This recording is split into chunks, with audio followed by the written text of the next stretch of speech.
Hey, how's it going, everyone? I'm making a video for my fellow Illinois carry guys on the new holster that I just got.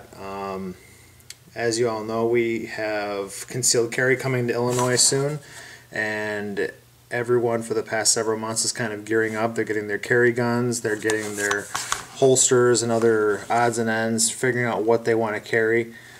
I'm kind of in the same ballpark. Or same scenario. I'm a little bit more indecisive than most, probably. Well, maybe not. A lot of people were talking about this company called White Hat, and I went online and did some reading about them, and long story short, their stuff's really nice. It's all leather, made in America, made in Texas. I've never been a natural leather type of person, but they look really cool, so I figured I'd give them a shot. Place an order for the MaxTuck inside the waistband. I guess some people call them a hybrid or a crossbreed or something like that. They got two different types, cowhide and horsehide. I actually like the look of the horsehide. I got it in antique, what's called Cowboy black, and this is what it looks like. And I've been wearing it all day today, obviously with without my pistol in it. I do work in an office and drive an hour to and from work, so it spent quite a bit of time on my body today. So as you can see, it is molded a bit to me. When I got this originally on Saturday, it was flat as a pancake and very stiff, and it still is stiff, but it's still rather supple, which is, I don't know, kind of an oxymoron, stiff but supple. It's open grain on the back and highly polished on the front. I mean, this thing is really nice, really is. The Kydex is nicely formed.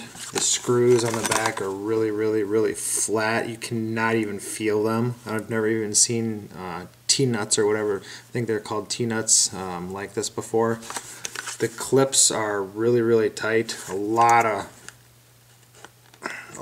retention on these things. There's a little bit of abrasion going on already from. I was doing a lot of draw from holster last night, trying to see how it works compared to my IDPA paddle holster from Safariland, and I'm getting a little bit of peeling right here already. Now this is what's called a standard cut. They also have what's called a combat cut. It's supposed to give you the ability to have a more full-handed grip when you go for a draw, and I'll show you what that means in just a second. I'm going to show you. This is actually formed for an M&P 9 Compact, or any of the M&P Compacts, either 40 or 9 millimeter, not 45, because that's a different frame. So first things first, here's my Compact, and first we're going to show that it is clear, chamber's clear, mag is empty. Hammer down.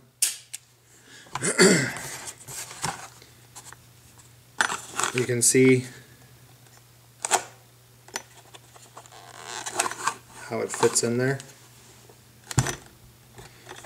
Granted, it's pretty obvious, but you can kind of hear how it locks in. Locks in pretty good. Now, I wasn't sure about the standard or the combat cut, so I tried it out last night, and I didn't really like the fact that I couldn't get a full grip. I found myself going for a draw like this. I wrap my pinky around the bottom because I have big hands. When I shoot, I'm like this, but when I go for a draw, I grab like this, but I can't get my thumb around, so I was grabbing over the top of the sight, and the reason is, you can see if you try and go for a full grip, see your thumb there? You're grabbing like 3/4 of an inch of the leather. So I emailed them, and they sent me a template, and that's actually what you can see here. They send you a PDF, and you can print it out. It's 1-to-1 scale. cut it out, lay it over the back, and it indexes off of these radii and off the top. And then you just take a pencil and trace it, and then you can cut it out. But you can see, now this would be the compact, or the combat cut. This is the standard cut. As you can see, where that pencil line is exactly where a thumb would land for a full grip. So honestly, I'm going to be either cutting this, or you have 2 weeks to send it back if you're unhappy. And they said if I want, just send it back, they'll cut it for me.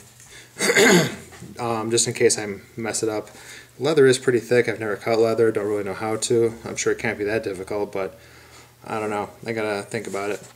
Now, the number one question I had, I shoot IDPA with a M&P Pro 9. That's my favorite gun. It's my first actual semi-automatic pistol, and I absolutely love it. I've had it for many, many years.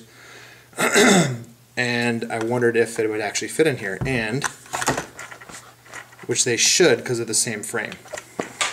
Again, as you can see, clear, no mag, hammer down. It fits in there exactly. I mean, exactly. That is awesome. Now what I'm going to do is I'm going to cut out the video. I'm going to put this actually on so you can see what it looks like on with the compact and also the full size.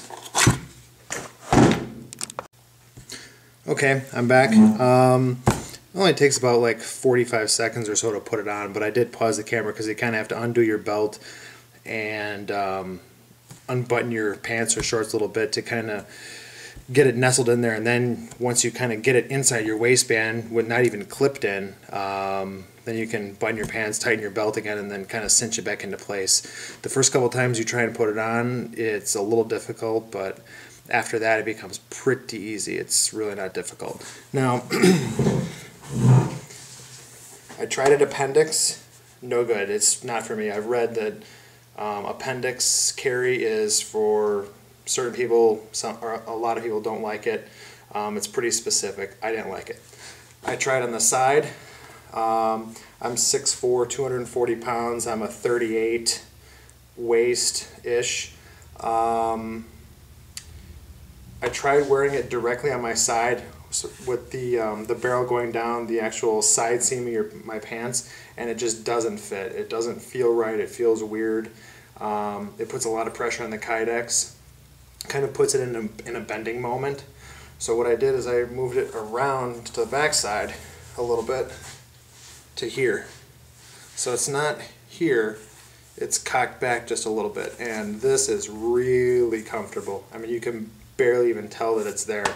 I wasn't sure how I would like something being like inside my waistband. I'm kind of finicky about things that are like always poking, prodding, and touching and rubbing. I don't wear any type of jewelry or necklaces or really tight clothing, so I wasn't sure how I would feel about this, but man, I'm telling you, this is awesome. And again, we are clear.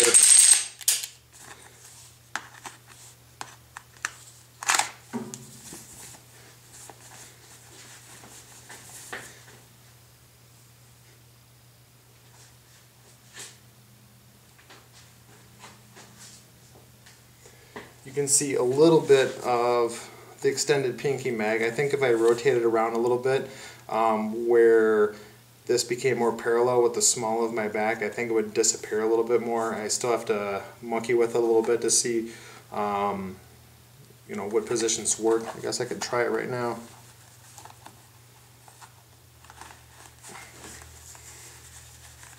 Kind of muscle it around a little bit.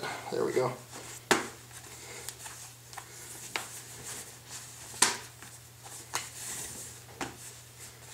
There. Now see, you guys know to be looking for it, but if someone didn't know to be looking for it, now here's where you can see where you have to kind of grab over the top of the sight to get your draw stroke. With the combat cut, you'll be able to wrap your whole thumb around it. Right now I'm grabbing the leather with my thumb. Now, Let's try the Pro. Again, we're clear. Now remember, the Pro is a 5-inch slide versus a 3.5 on the Compact, and a much longer grip. And this is a flush fit mag. There's no mag in it right now, but it's a flush fit mag.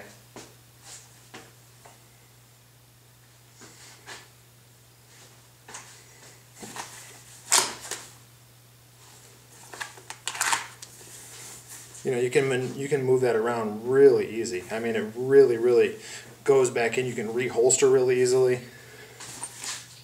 You can go for it really easily.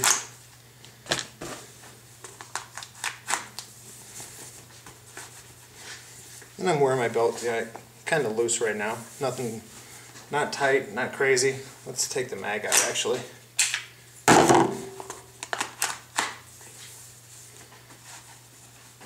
Now, if you have the 10 round, this is the 12 round pinky.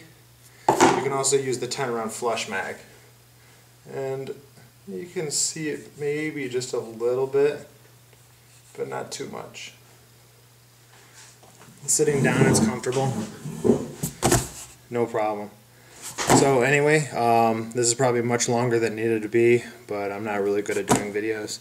And I'm doing it for all you guys out there, so you can kind of make an informed decision before you drop some money. I know there's a lot of cheaper ones, there's a lot more expensive ones out there. There's just so much variety. It's just like trying to buy glass for your rifle. Everyone has their opinions, and there's 1,000 different varieties, so hopefully that helps.